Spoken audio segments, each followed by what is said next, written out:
MASC organizou em junho de 2014 a Conferência Internacional sobre Mecanismos de Apoio à Sociedade Civil. O encontro juntou vários mecanismos de apoio à sociedade civil nacionais e internacionais que em 2 dias apresentaram e debateram diversas abordagens e experiências de apoio à sociedade civil, com enfoque para o desenvolvimento de capacidades, monitoria e avaliação e sustentabilidade. A preocupação dos mecanismos consiste na procura de melhores formas para garantir que o apoio direcionado à sociedade civil contribua para o bem-estar dos cidadãos. Apesar de, nos últimos anos, assistir-se em Moçambique a um movimento significativo de organizações da sociedade civil de diferentes dimensões que trabalham na melhoria da prestação dos serviços públicos e na governação, os resultados de seu trabalho não se refletem de forma efetiva no processo de formulação de políticas públicas que conduzam à melhoria das condições de vida da maior parte dos cidadãos. A primeira das 4 sessões contou com as experiências do Mecanismo de Apoio à Sociedade Civil, MASC, de Moçambique, o BREC de Bangladesh, o State Accountability and Voice Initiative, SAVE, da Nigéria. O MASC, organizador do evento, apresentou a experiência acumulada ao longo dos 7 anos em que apostou no fortalecimento e diversificação do engajamento das organizações da sociedade civil para monitoria e advocacia da governação. Ao longo destes anos, o MASC aprendeu com base no contexto moçambicano e conseguiu criar sua própria filosofia sobre boa governação. When we created MASC, we decided to try and change the whole way of thinking. Over the last 10 or 15 years, many of the funding mechanisms have been set in a certain way of thinking in terms of capacity development, which will be done through traditional training, in terms of funding, in terms of not challenging the status quo that always existed. Now the base of MASC is all about good governance, which seems to be something very simple, but in reality it means that when we're working on around the government's programs, we are aware that MASC had to be the example, it had to be the cornerstone, which meant we set 6 months setting up systems procedures. We set up a management committee which holds donors, civil society representatives, members of the management unit, members of COWI, the implementing agent, in order to ensure that there was checks and balances in place from day one.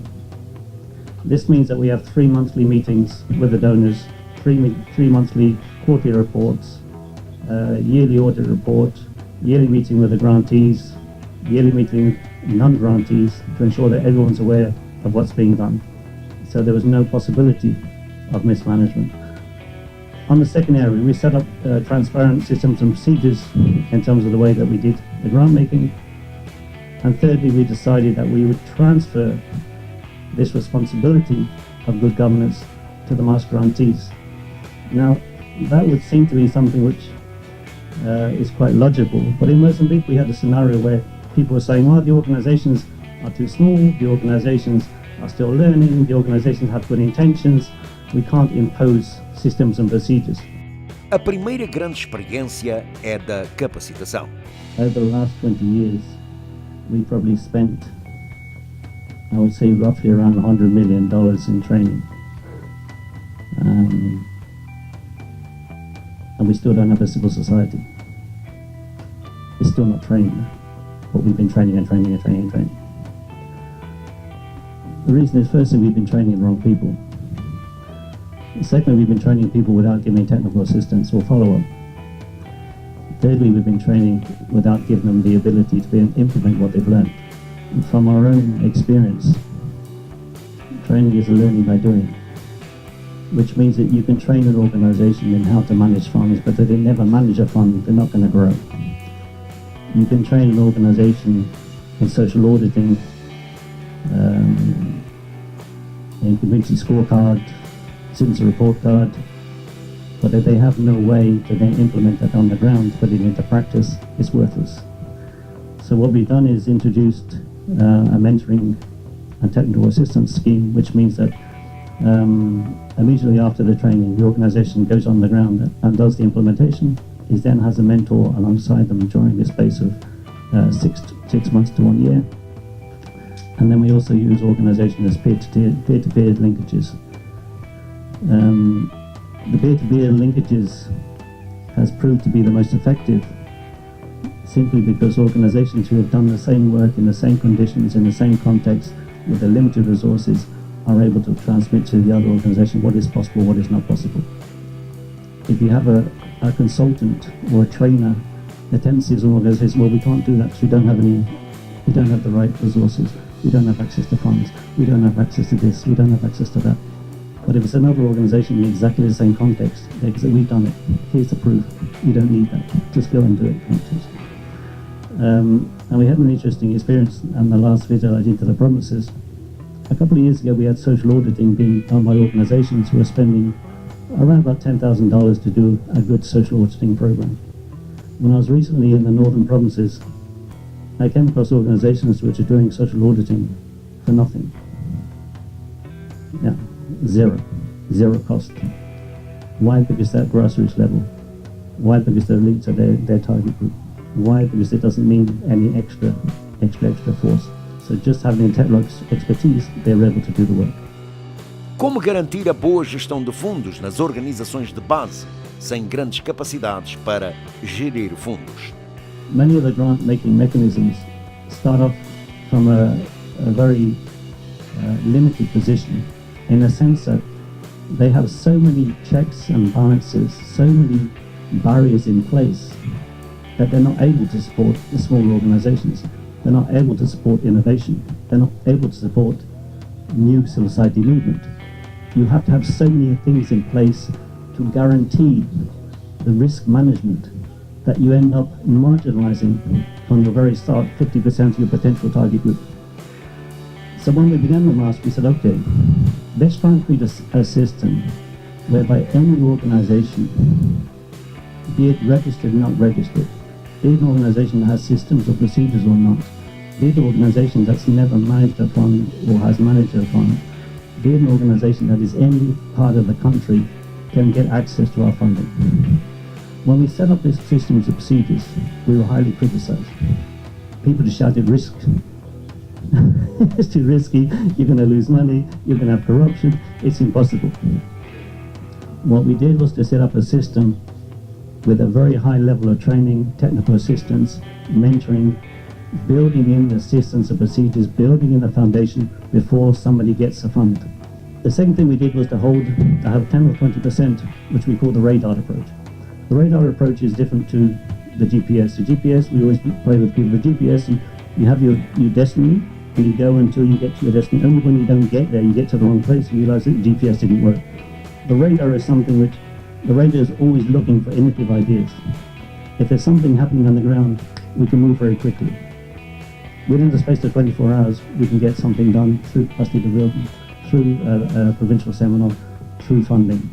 So it's something which is flexible, it's not set, it's a way that you can adapt to the problems that emerge. O BREC, uma organização para o desenvolvimento que se dedica ao alívio à pobreza através do empoderamento das populações pobres, de modo a induzir mudanças nas suas vidas. O BREC acredita e orienta-se pela ideia de que para criar oportunidades aos mais desfavorecidos é preciso pensar grande. We cannot wait for the government to play its role, and civil society needs to come forward and think ambitiously as well to supplement and play a complementary role. So we need to think scale as well. So it's not enough to have a good model that works. It is important to think big and to think in large scale. So our guiding principle, if I can just talk about a few things, is that one is that, of course, the focus always went towards the women, right? Who were the worst affected by poverty. Second one is the organizing the poor is extremely important. It's at the heart of our work. And third is that we act as a catalyst and creating the opportunities and keeping fully in mind that one day we're not going to be there. so that they can, the people who we are working with, they can fend for themselves. Pensar grande implica olhar para o contexto e cumprir o papel do governo e do setor privado, onde estes não se fazem presente.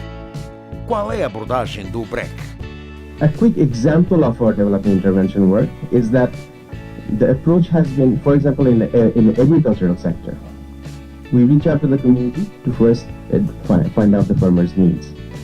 Then we research based on what we have found. We research based on the improved quality and variety of seeds and environmentally sustainable practices. We field test them, field test the seeds for mass production, right? And then we mass produce and market the seeds. So we don't shy away from staying away from business as well. So I think it's important that when the private sector does not come because of the lack of not enough high margin, it's important to address that market failures. So, and at the same time, we offer credit support to the farmers. I mean, this credit support would not be otherwise available to them, seasonal credit support. And lastly, we basically give the technical assistance to promote efficient farming techniques and proven technologies. So as you can see, the engagement is very, very longer term, and it's very, very comprehensive, and we look at the entire ecosystem. So the overall goal is to stay hungry, to innovate ways to continue helping communities build themselves bit by bit. This is just one sector we talked about. In the other sectors, there are similar approach. So one thing we often realize is that people rooted to poverty is because of the denied access to the economic system. And to gain access to the economic system, they need to be empowered, right? So we provide our clients with access to vital resources, such as education, health, finance, and to help them gain access to the economic system. The gap always remains that when you actually start looking at the value chain, you would see that this market intervention, because the government cannot provide the resources, private sector cannot come in because of lack of profit. So there was a need for us to also set up these various social enterprises. So when you, as a good example of that is our dairy company, that a lot of people actually didn't become entrepreneurs after getting microfinance. They bought small things. In a rural economy where there is nothing, they basically buy poultry, they basically buy cow. So when they produce milk, so when suddenly in the same village, a lot of people are buying cows, suddenly there's an oversupply of milk. What do they do with the milk? Milk is something you cannot store, so you need to sell those milk. So we actually had to create an entire supply chain so that milk that gets produced in the rural areas actually gets sold in the urban market where there's shortage of milk. So typically it's the role of the private sector, but the private sector wasn't there, and then so we had to step in. And then over the years, then it actually, initially it was subsidized, but over the years then it became profitable for us as well. Qual é a abordagem para garantir a participação e o engajamento das comunidades? And I think we often hear this argument that BRAC is actually just doing service delivery. How is it listening to the voices of the people? And I think that's an important argument to address, because the other argument we often hear is that this is the role of the government, and what BRAC is playing the role of the government, and what's the responsibility of the government? Are we kind of absolving the government of its responsibilities?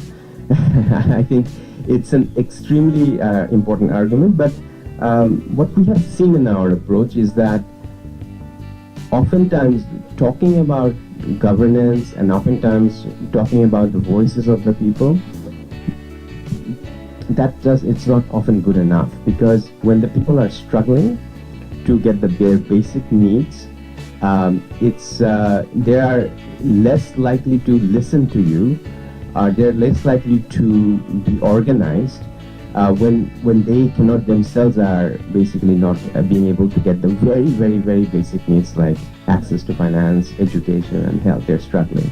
So it's important to address those needs and organize the poor along in those needs, and basically then and slowly empower them to basically ask for their rights, and The model that we have is basically the community, we call them Polli Samaj, the rural-based society. There's small groups of women coming together and basically meeting every week. It started with microfinance, but now people are less likely to gather together just for financing. So they get together and they hear from people. They have formed an extremely powerful network. For me, this is a critical thing to say as far as this area of potential in the process of citizens and government working together, how that can be built. Because for me, this is a key lesson or an observation to make. I think without the government coming into the process, then I'm not quite sure what citizens are doing. We try to do is engage in a much more sort of low, so instead of megaphone advocacy, we engage in very relationship building focus and very low-key advocacy. And interestingly, what happens as a result is that because our network is around the country, on the grassroots level, there is very fantastic synergy between the government staff that are operating on a lower tier of the government and also with our BRAC staff. So on some of the newer programs, we are building some of the things that linkages very sort of how should I say, actively and very precisely, specifically. Just to give you one example, so the new maternal health program that we are actually running on the urban side, where we basically see our work is almost a linkage, creating linkages so that the poor people who otherwise would not have access to basic services can have basic services and get the basic services from the government rather than getting it from us. So that means that having the discussions beforehand with the government, creating focal points. So the new mothers actually, when there are an emergency, they can go to the hospital. There's a referral system that we have built into the program, where there's a dedicated person in the hospital who's going to be responsible that anytime a new mother comes in, they get a phone call, and then because of the pre-existing understanding with the government administrators in the hospital, the linkages work, that new mother actually gets some priority in her emergency services.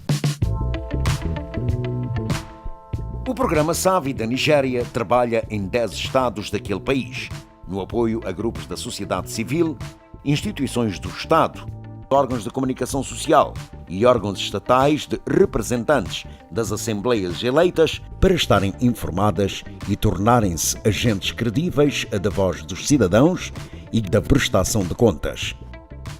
A organização usa uma abordagem de parceria facilitada, destinada a equipas do Estado e apoio voltado para processos de mudanças conduzidos localmente. A state team, in each of our states we have a state team of about 3 or 4 professional staff and then support staff. Their job is to facilitate locally driven processes of change. Those state teams take responsibility for kind of analysing their context. We have an extended inception period in each state. So the state teams themselves do political economy analysis. They, on the basis of that, draw together partnerships to work on issues that are seen to have traction both with the state government and with citizens. They then provide those partnerships, as well as media partners and state houses of assembly, with behind-the-scenes mentoring and capacity-building support. They broker relationships between civil society groups and citizens, between civil society groups and media houses and state houses of assembly, and between all of those and the state government.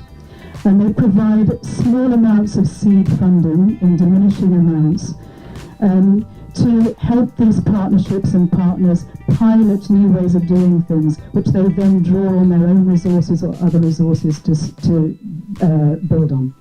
O programa SAVI iniciou em 2008 e detém um valor de $29 milhões para apoiar intervenções. Na sua filosofia, entende que as mudanças só acontecem se o governo e a sociedade trabalharem em conjunto. A organização não dá fundos aos parceiros e entende que as mudanças só podem ser conhecidas ao longo do processo. Por isso colocam ênfase na análise do contexto e não no alcance dos resultados dos projetos. A huge imperative on different staff to disperse money. And there's also a kind of ideology of every penny counts. We need to get that money out there to where it's going to make a difference. And in relation to voice and accountability programs, that often leads to a ceiling on the amount of money that can be spent on admin. And capacity building is often counted as admin. So in that context, people find their budgets for capacity building mentoring really seriously squeezed, and it's quite a problem. The second thing is that the increasing focus on results and value for money is in danger of trying to pin projects down and pin partners down so closely to achieving a set of pre-planned outputs that it takes away the kind of flexibility that you need to be able to think and act politically. If you've got an influencing, if you're distributing bed nets or building schools, you can set targets 2 years, 3 years in advance. If you're trying to influence something, you can't set your targets 2, 3 years in advance because you just don't know where the kind of momentum is going to be and where it isn't. So you need to be able to think and act politically, but if you pin down your outputs 2 years in advance, maybe you're doing the wrong things. And there's a danger then that you can deliver pre-planned outputs, which might be things like stakeholder meetings, radio programs, policy briefs or whatever. You can get your outputs, but actually do all of those things and not deliver any change.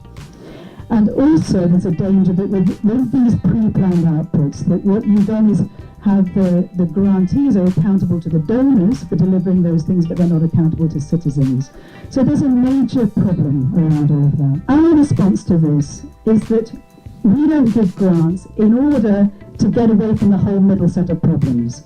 Because we don't give grants to our partners have no results frameworks and they have no reporting requirements. So that means they are completely flexible to do what they want when they want to do it. So that's why we do it, but there's clearly other ways around these problems, and MASK, I think, is also grappling with aspects of this. Okay, Sabi's theory of change.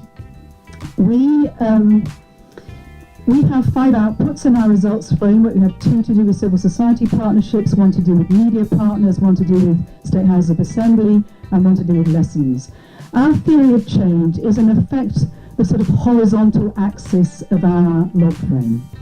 So, and it sets out stages of change over time against, in sort of attitudes and behaviour against which we measure our partners. This is about trying to build on existing momentum for change. You know, Sabi is not starting these processes in Nigeria.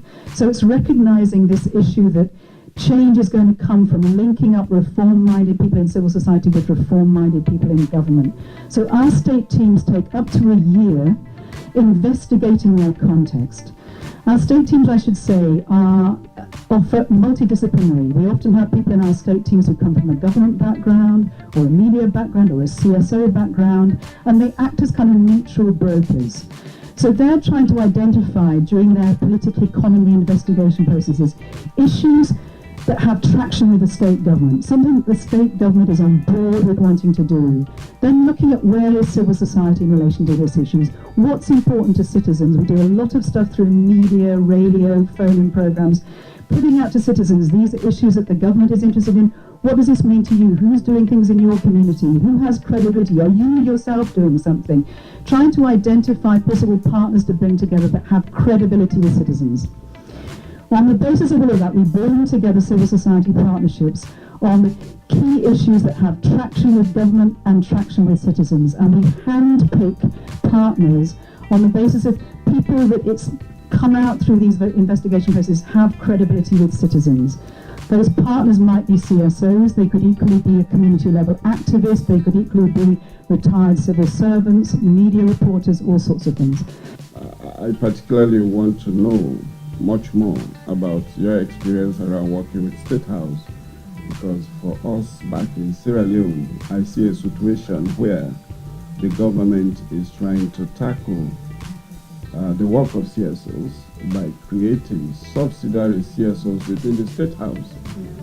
So we call them the GONGs, government non-governmental organizations. So How is this experience? It helps greatly in our relationship with State House of Assembly that we are not a grant-giving organisation. So we're not, the typical way of supporting State House of Assembly or national governments is by either kind of pre-planned programs of capacity building or exchange visits, taking them to South Africa, taking them to wherever to see how another parliament is run. We're saying, we're not giving you any grants, we're not buying you any equipment, we're not doing anything. We're helping you to fulfill your own objectives to be better as a State House of Assembly. So it also doesn't go down the sort of their own NGOs line, because they're often set up to access that donor money, I think, as well. So because we're not bringing money to the table, we make that very, very clear from the outset. And the start of our relationship with State House of Assembly, as with our media partners, as with civil society, is through a kind of organisational self-assessment capacity building process, which we take State House of Assembly members through this organisational capacity assessment of their own capacities over a facilitated 2-3 day period, where they're looking at their own capacities in relation to all sorts of aspects of their internal functioning, their external functioning, their relationships with government, their relationship with citizens, and scoring themselves on a range of qualitative criteria, which actually link to our theory of change, so it helps our monitoring.